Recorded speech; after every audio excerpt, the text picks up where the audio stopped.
located a tourist map of the city.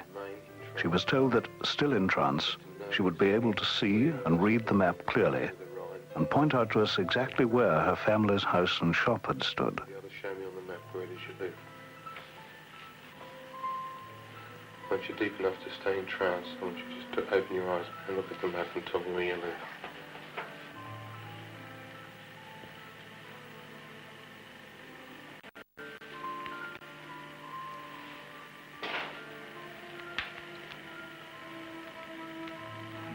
Step, Throwing, Rang Square, Rang House, School, Papa Shop. Papa. Let yourself relax now. Let yourself relax. Close your eyes. Close your eyes. Just let yourself relax. Just let yourself relax.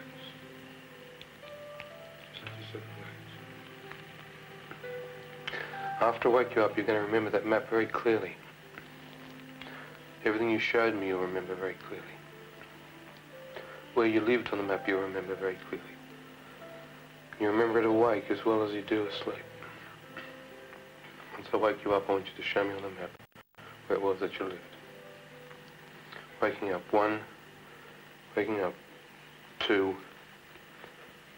3.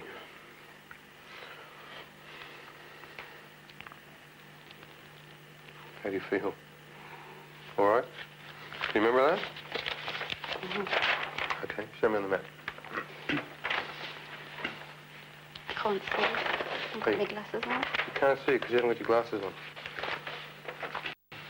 Hey, just hang on a second, we'll get your glasses. Where's the glasses?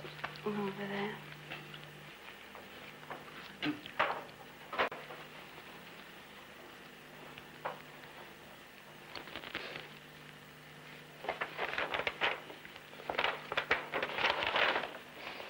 Here.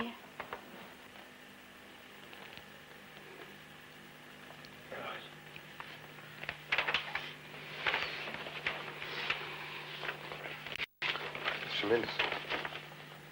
Can you remember when you were under trance, when you looked at the map? Mm-hmm.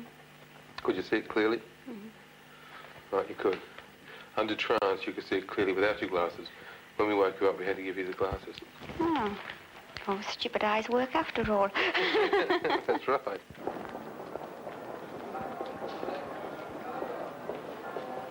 Weeks later in Dusseldorf, John Abbott joined us as our independent witness. He's a level-headed Australian writer and researcher now studying law in London. Jenny, in a strange city in a foreign land, led us without hesitation. She was taking us to find her childhood home. That's not it. Can I go to the next one along? Yes. Her father had been a jeweler, and Jenny had been very close to him. And now, in modern Dusseldorf, she nearly ran to re-establish that old and loving tie. She took us almost without hesitation, not to Karlstrasse, the street name she'd used, but to Kirchfeldstrasse. But the square's not there.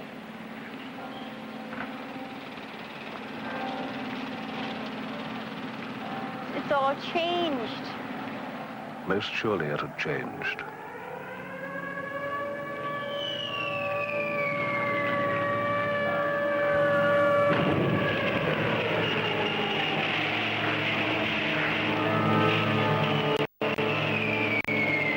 The iron teeth of World War II had bitten deeply into Dusseldorf. When the scars had healed, the body of the city carried a different shape. Two-thirds of it had been ravaged and rebuilt.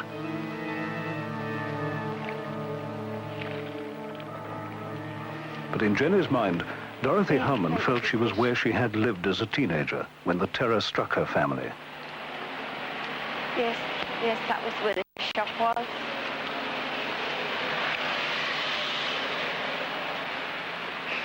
That's where it was. Should be a square. Down there, hospitals up there. It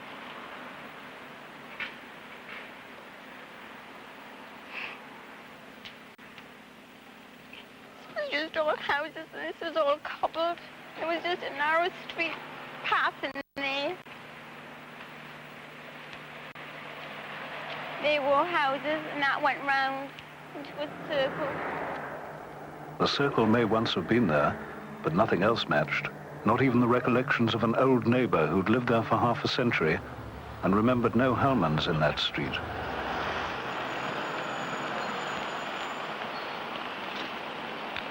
The following days saw the search for the hospital of which Jenny had spoken, in trance and on the spot. Yes. All right. Which way? From here. In that way, that direction. Right. In there. Let me get close to them. That's it, that's the park, and hospital's behind it. It's short on this side, and it goes long down that side. The main part of the was on this right-hand face. A ratty old time. These were all here, these trees. Yeah, they're all there. This is where the hospital was. The main entrance was just about here. And all these trees were here. This was all park. The main door was about here. And it had a big, heavy lintel on the top. And the doorways were round. They went round, but they were all fluted. They weren't straight. It went in to big doors on the inside. Her description was detailed, but these were apartment blocks and post-war. She was positive that the hospital was not near a railway line, that there'd been a park there. Had the place been so badly bombed that it was pulled down? We went to a pre-war map of the city to check its position. And she pointed up this street and said, right, that's where the park is, and and the hospital is just behind the park. We came to the end of the street, and of course there wasn't a park. There's a railway underpass there, which was a bit disturbing. We went underneath the railway and along this street here, Faberstrasse, which looks like a much bigger street in this 1937 map. This is where she said the hospital was, in this area here. Big place, big buildings, and a gate here somewhere, lots of fields. Right, so the real problem seems to be that this railway just cuts right through where it oughtn't to be, but it's definitely there in 1937. And about the only thing I could suggest is what would happen if you took it on into this area, the hospital area, and put her on the ground and see what happens there. Good idea. And that's what we did that afternoon. This time, we led Jenny to the place where that 1937 map showed there had been a hospital. And there was still hesitation, still some doubt. The big door with the decorated stone lintel didn't seem to be there.